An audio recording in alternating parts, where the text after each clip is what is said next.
California's Gold is produced in association with KCET Los Angeles and is seen statewide on California Public Television. This series is endorsed by the California Teachers Association, the California School Boards Association, and the California Library Association. Well, hello everybody, I'm Huell, and here we are on this beautiful windy day on our state's central coast, and we're standing right on good old Highway 1, which of course goes right up and down the coast of California. And as we were traveling down Highway 1, we spotted this sign. It says Piedras Blancas Light Station, established 1875. It's run by the Bureau of Land Management. So we pulled over and got out and wanted to visit the light station, but the gate's closed. It says it's closed for restoration. There's the lighthouse off in the distance. We're going to have to come back and visit it some other time when we're on the Central Coast. And this brings up the whole subject of, you know, when we're traveling around California, we see a lot of things on the side of the road that we don't know anything about. It catches our attention. We kind of pull off to the side and do a little bit of exploration. And that's what this adventure is all about. We're going to visit some of the places that we have discovered totally by accident, right on the side of the road, that are fine examples of California's gold.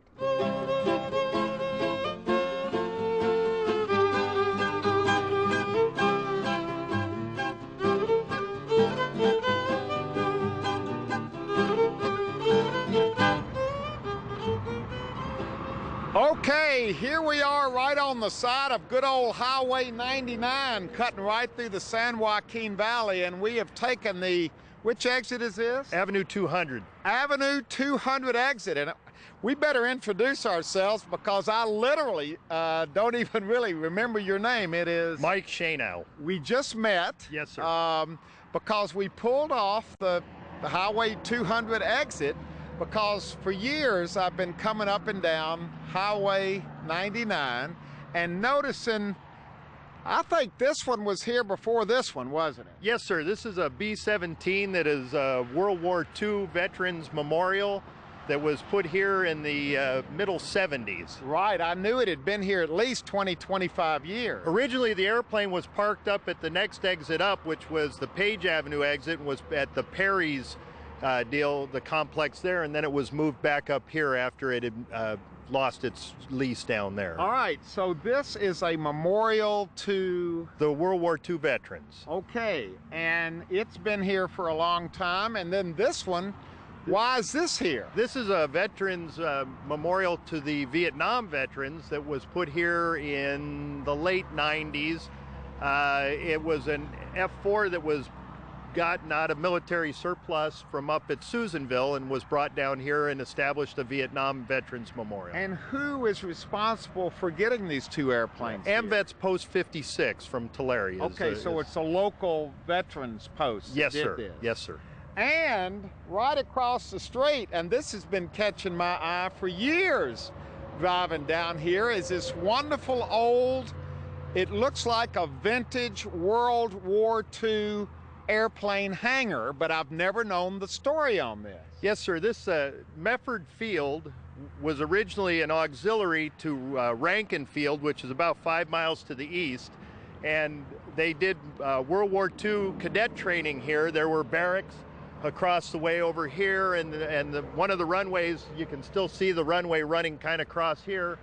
And this, the loft up there was for parachute rigging, and then they had cadets and you know, encampments all over. So this was a busy place during World War II. Very busy. Is this a historic landmark? It should be. It should be. The city of Tulare is trying to decide what the disposition of this building is, and we've got a number of residents of the Tulare area that want to try and save this building. Yeah, this shouldn't be torn down. This is a classic part of World War II history, and it's also a landmark on the side of Highway 99. It's been here forever. Just like you, for years and years, I drove back and forth, and this was always represented somewhere close to home. Now, are you connected? You were working on these planes this morning. Are you?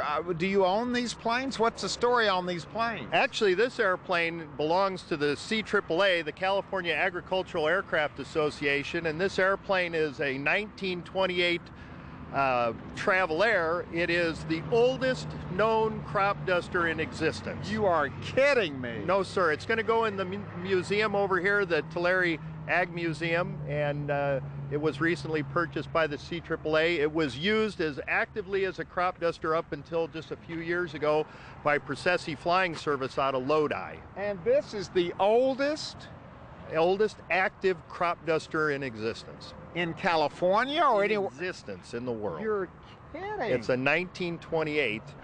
The pilot actually physically got in here, opened that up, and then took the sacks and put them right in here, just like that. And where would it crop? It comes out down below there. Oh, at down that spreader. Here. And once he closed the hopper lid, he put up his windshield. Oh, look at the windshield right here. That was it. That's the windshield. Wow. There is so much interesting. Who would have thought that Tulare would have this kind of aviation history? Yeah, well, Tulare does have a very extensive aviation history, all the way back to the first airplane that landed in Tulare County, landed at the Veterans Memorial Building in 1918, which is about 5 miles from here. This airplane has a tremendous history. It was a crop duster, it was a crop duster trainer, and now it's the flagship for Aero Dogs. What's Aero Dog? Aero Dogs is a hot dog restaurant here in town that is made out of a Convair T29. It's actually built into an airplane. Is that yours? Yes, the sir. hot dog stand? Yes, sir. So you're into aviation and you're into marketing of your hot dog stand. By too. golly, can't miss an opportunity. Now, what is the history on this plane again? This is a PT-17, and Stearmans were the primary trainer that was used here at Tulare at Rankin Field. Oh, so this would have been a training airplane from World War II. Yes, sir. Wow, so right here, right out in front of this old hangar, you've got a representative of the World War II chapter of aviation here, and a representative of the crop dusting story here in California. The 20s, right. And right across the street, a fighter from the Vietnam and a bomber from World War II. Right. It's all right here. Right here in Tulare. Have you ever gotten anybody else that's taken the exit and just come over and gone, what is this all about? Well, it's actually a nice thing. We get a lot of veterans, and their numbers are dwindling, that come and remember the B-17 from having flown missions in it. And it's a great thing that we get to visit with those people, because they are very important to us to remember those kinds of things. But is this on any tour guide map or in any travel book or anything? Not that I'm aware of. This should be a major stop. It should be. You should be selling. You should have your hot dog right stand here. Well, let's take one more look at this. Medford Field, Tulare, California. Mefford, an interesting side. Oliver Mefford, who the airport was named after before he died, which was a nice tribute, founded this airport in the early 20s. He and his brother Dwight actually drug the runway and created this airport. Oliver was a city council member, and they named the airport after him it was in the middle 80s, I think they did. Well, you have answered our questions, and the only frustration I have is that so many people, 99.9% of us who have been driving up and down this road all these years, will never have the kind of answers that you've given us today.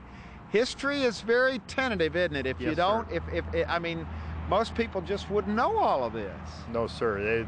Most people wouldn't know it, and unfortunately, I can't stand out here every day to tell them. Well, we're glad you were standing out here today, working on yes, the planes. Sir. Yes, sir. We're glad we met you, and we're glad that you have answered our questions.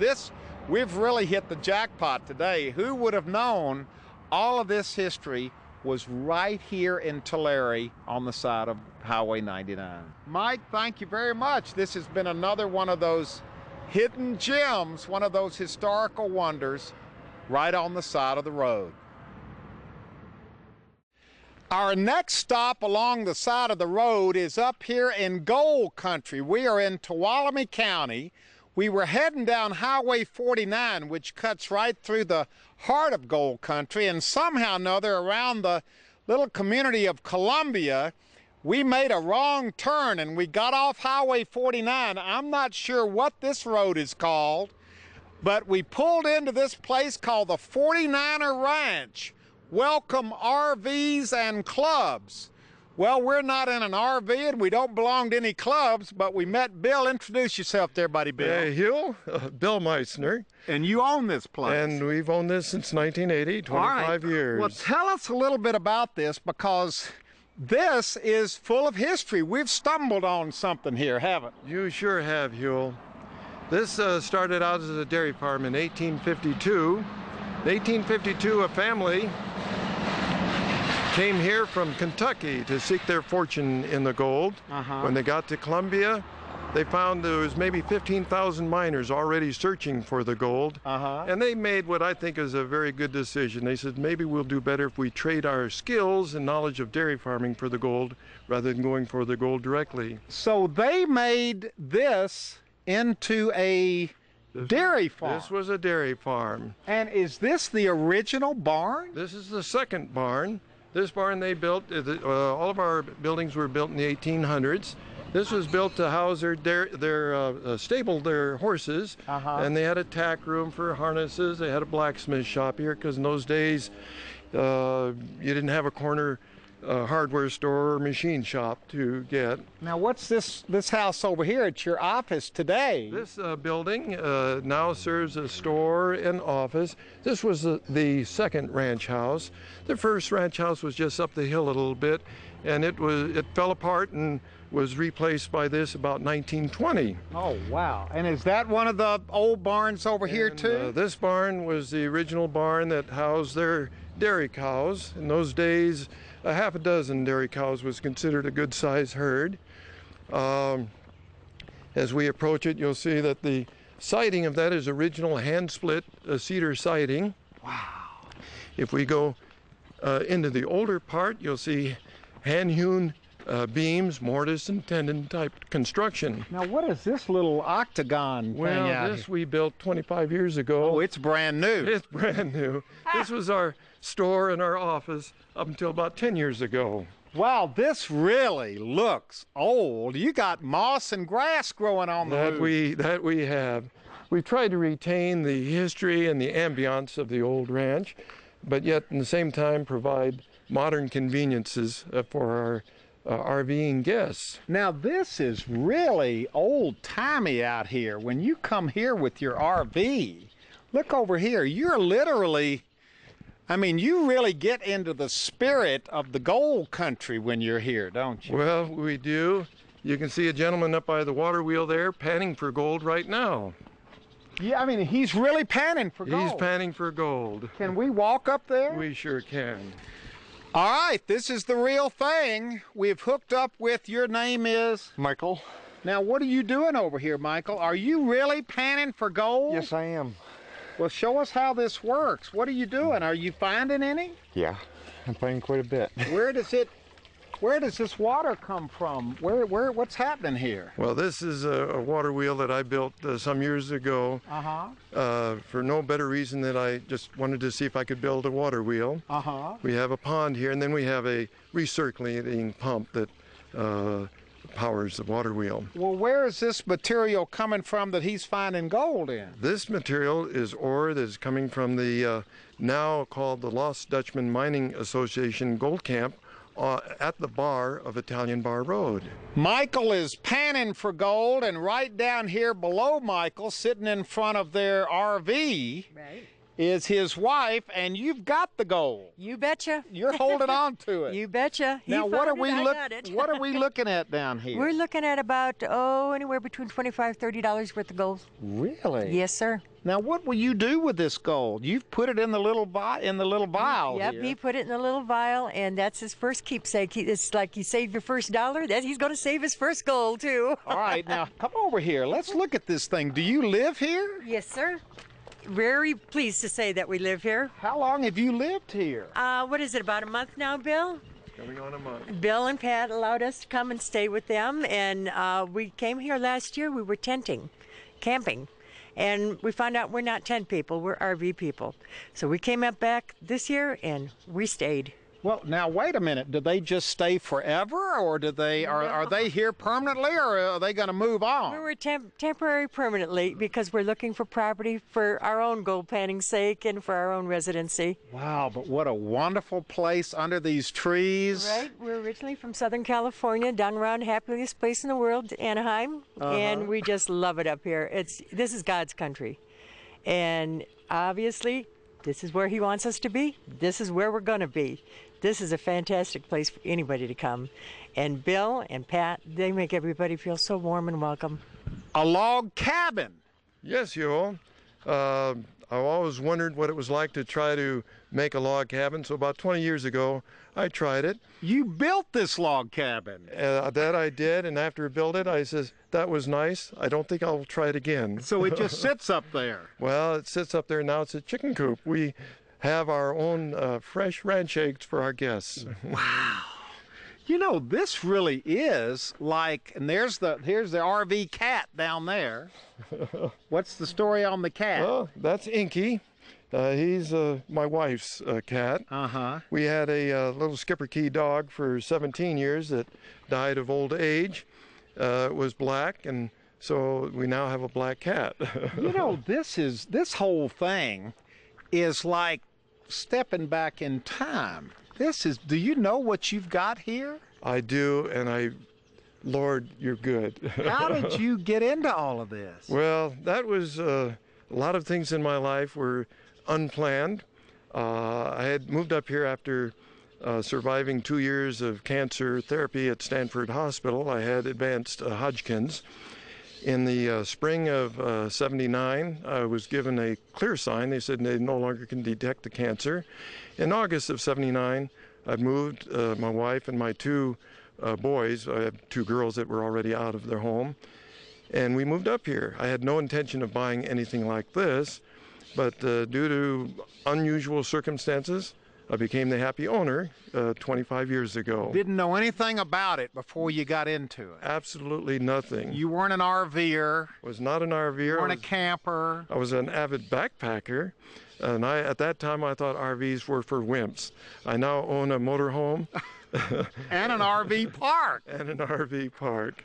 Well, I hate to call this an RV park because, I mean, this is not your run-of-the-mill, pardon the pun as we look at the mill down here, that is the true. water well. This is not your run-of-the-mill RV park. Well, to my knowledge, there is no park like our 49er. This is a joy to me because I was able to, over the 25 years, make it what I wish to make it. Which is? What you see. Well, this has been absolutely wonderful. We got the old barn here that takes us back to the dairy history, the trees, and all of this happened because we somehow or another made a wrong turn. And what is the name of this road that we were on? Okay, this is Italian Bar Road in the Gold Country. Names usually are just simple descriptions. This is the road going to a bar on the South Fork of the Stanislaus River that back in the gold rush, a group of Italians got wealthy mining. And it's still an active mining camp. So that's why they called it Italian Bar Road. That is correct. Well, I'm not sure how we got here, but I sure am glad we did. I'm too, glad Huell. we made a wrong turn. You're going to get us back on the right road, aren't you? I will help you find your way. We still have places to go, but thank goodness. Let's just take one more look at this as we leave. It's called the 49er Ranch RV Park, and boy, are we glad that we came here today. This just proves that you never know what you're going to find on the side of the road. Thank you, Huell. Thank you. We've had a wonderful time. Who knows where we're going to end up next, but we sure did have a good time here.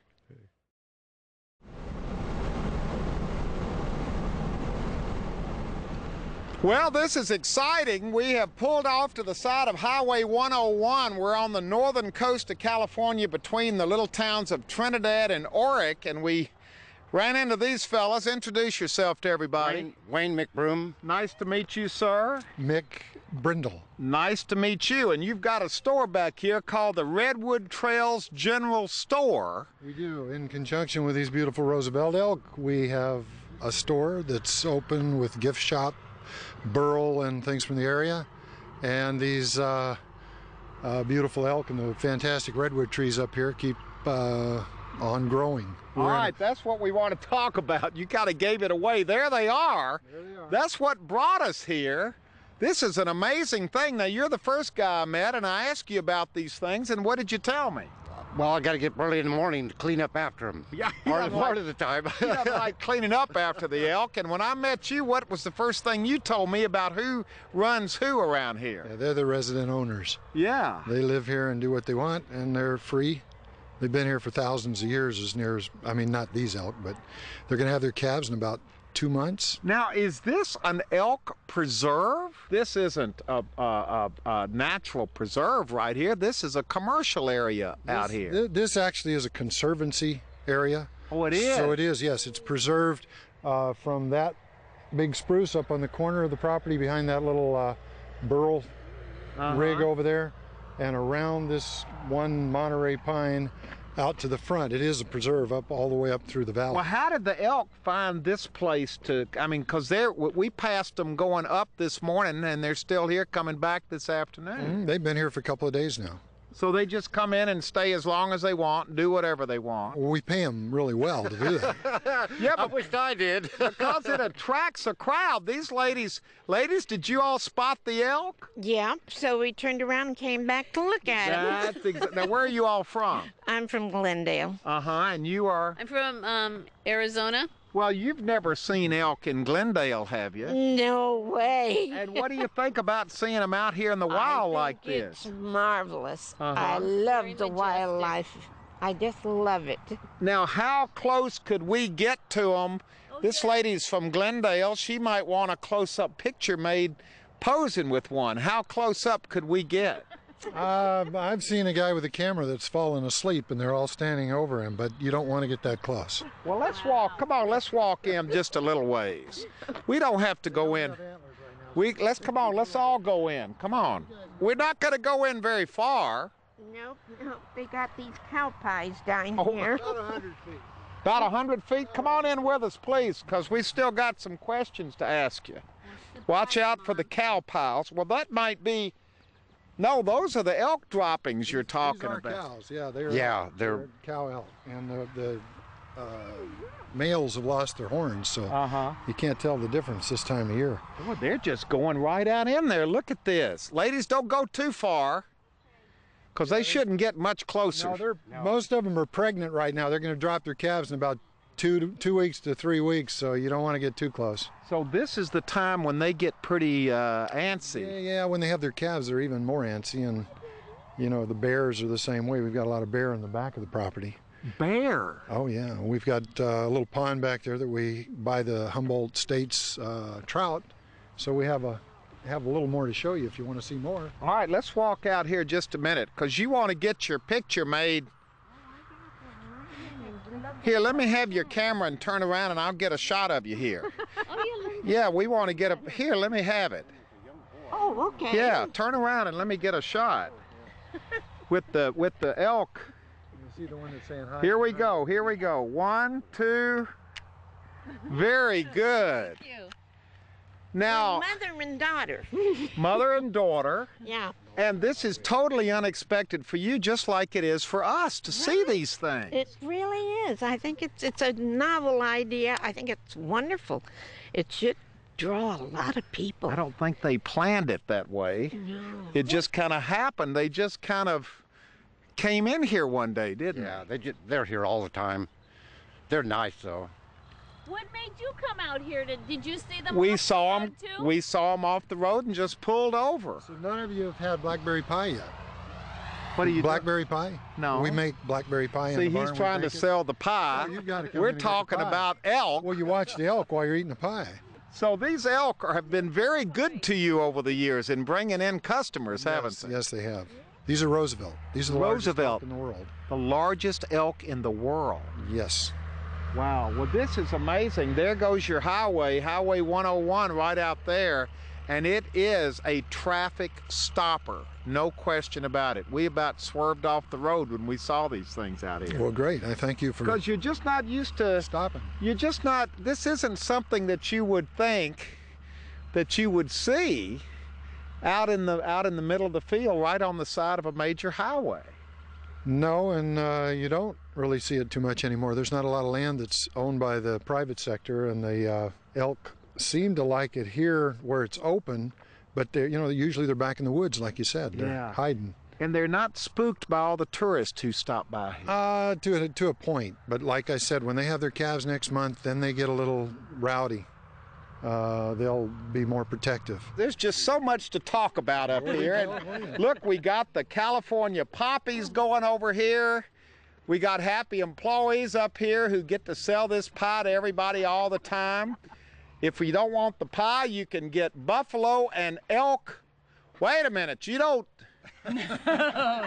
No. Rolf, he goes out in the evening, he gets some elk and No. Not from here. Not these elk. Not from here, no. These are protected. Yes, they are. All right, I The just elk he wanted. gets are ranch I just wanted to make sure. Yes. This has been all very exciting. We were just going down the road. We ended up meeting a lot of people, nice people, seeing some elk, Roosevelt elk up close, and most of all, getting a piece of this. You also need some ice cream. You need it a la mode. All right, we'll get some blackberry pie a la mode at the Redwood Trails General Store, somewhere between the towns of Trinidad and Oric, right off Highway 101 on our state's northern coast. Goodbye, everybody.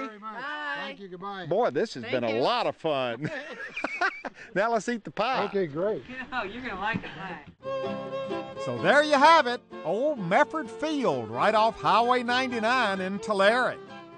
The 49er RV Ranch off Italian Bar Road in Columbia. And those big old Roosevelt elk off Highway 101 north of Eureka. All of them pleasant surprises right on the side of the road. And all of them fine examples of California's gold. Hello, everybody. I'm Huell Hauser, and you know this adventure is available on DVD. All you have to do is call 1-800-266-5727, and we'll be glad to send it to you right away.